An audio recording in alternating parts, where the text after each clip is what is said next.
Page 56 Lesson 26 شپږ پنځوسمه صفحه شپږ ویشتمه درس Why ی په رقم تلفظ کیږي. Let's learn راځئ چې زده کړو. Learn the words لغتونه زده کړئ. لومړی لغت یولاندا دوهم لغت یک درهم لغت yarn څلورم لغت یویا نو په پایله کې وای د ی په رقم تلفظ کیږي. یولاندا یک yarn یویا. Watch, point and chant وګورئ، اشاره وکړئ او سندره ووایاست. The why chant د why سندره.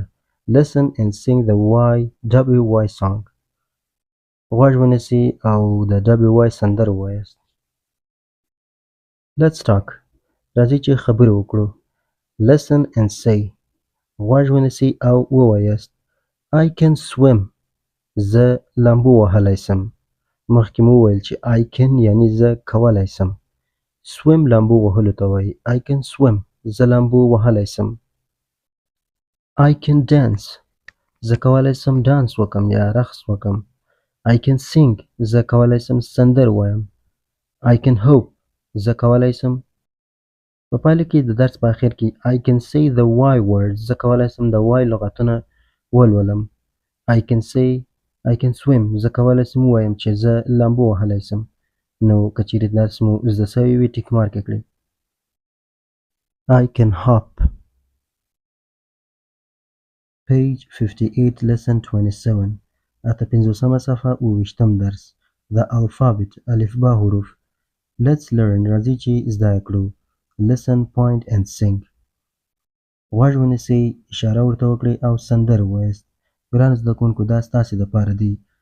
د انګلیسي په د الفبا په هر حروف باندې باید تاسې دا لغتونه خپله ووایاست. مثلا A apple دی، B باندې bird راځي، C باندې cat راځي، G باندې gorilla، H horse او همدارنګه زنو تر دا صفحه او همدارنګه تر Z پورې زیټه پورې. دا ستاسې کار دی. تاسې باید خپل د ځان سره ووایاست او ځان امتحان کړئ چې آیا تاسې درسونه زده کړي که یا. او د درس په اخر کې ستاسو څخه پوښتنه کړې دی چې I can say the alphabet اوس زه کولی شم الفبا حروف ووایم. که چیرې مو مکمل زده و او لغتونه مو ورپسې جوړ کړل، ویلی هم سئ، تلفظ مو هم زده و، نو دا ټیک مارک کړئ. او شپېتمه صفحه کې اته ویشتم درس کې د ګوډ بای درس یعنې د خدای پاماني درس دی. د کتاب اخري درسونه دی. نو دا د کتاب اخري درس دی. Let's learn راځئ چې زده کړو. دلته وایي play a game یو بازي وکړئ او لوبه وکړئ.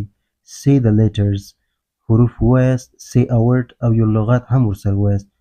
مثلا د I حروف دی insect د insect لغات ورسره راځي. مثلا د G دی gorilla د M دی monkey ورسره راځي. همدارنګه تاسې خپله یو حروف ووایاست او د هغه وروسته یو لغات ورسره ووایاست. که چیرې ستاسو پارټنر یا ملګری وي ډېر به ښه سي. د اول د سا د کې څخه شروع وکړئ. اول به ستاسې نوبت وي، پسې به د دوی نوبت وي. همدارنګه په هر توري باندې په نوبت سره لغات ووایاست. یو لغات جوړ کړئ. او دلته د let's talk په برخه کې listen and say غوږ ونیسئ او ووایاست. ګوډ بای راخیستی دی یعنې ګوډ بای د خدای په امان. see you later بیا به سره وینو. sing the goodbye song د ګوډ بای سندره ووایاست. دلته لیکلی I can say the words زه لغتونه ویلی سم. I can say goodbye زه کولی سم ووایم چې د خدای په امان. see you later بیا به سره وینو. Goodbye girls, goodbye boys, see you later, goodbye girls, goodbye boys, see you later girls and boys, goodbye girls, goodbye boys, see you later, goodbye girls, goodbye boys, see you later girls and boys. او دلته په دوه شپېتمه صفحه کې Let's begin one syllabus. د Let's begin one کتاب لنډیز درسونه راخیستل سوي دي. مثلا په lesson 1 اول درس کې موږ د A په توري باندې 4 لغتونه زده کړل او همدارنګه په lesson 2 کې د E په توري، lesson 3 کې د I په توري، همدارنګه ټولو حروفو کې موږ 4 لغتونه زده کړل او د هر یو د Let's talk په برخه کې مو څه نور جملې زده کړلې چې تاسې په دا چارټ کې وینئ. په 63مه صفحه کې هم د درس لنډیز راخیستل سوي دي چې دا حتمي باید ستاسې زده وي. دا ټول هغه څه دي چې موږ په دا کتاب کې زده کړل.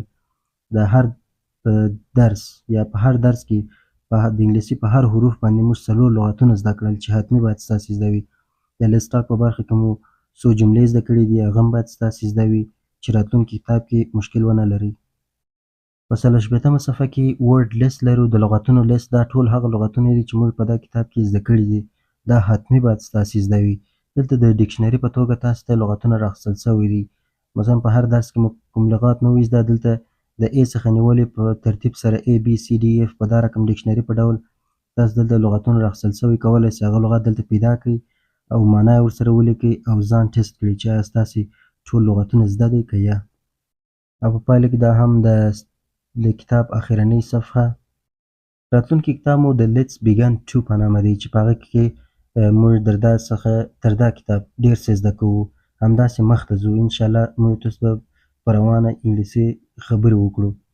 که چیرې تاسو زموږ کتابونه تعقیب کړئ انشاءالله په راتلونکي کې به موږ تاسې په روانه انګلیسي ژبې خبرې وکړو.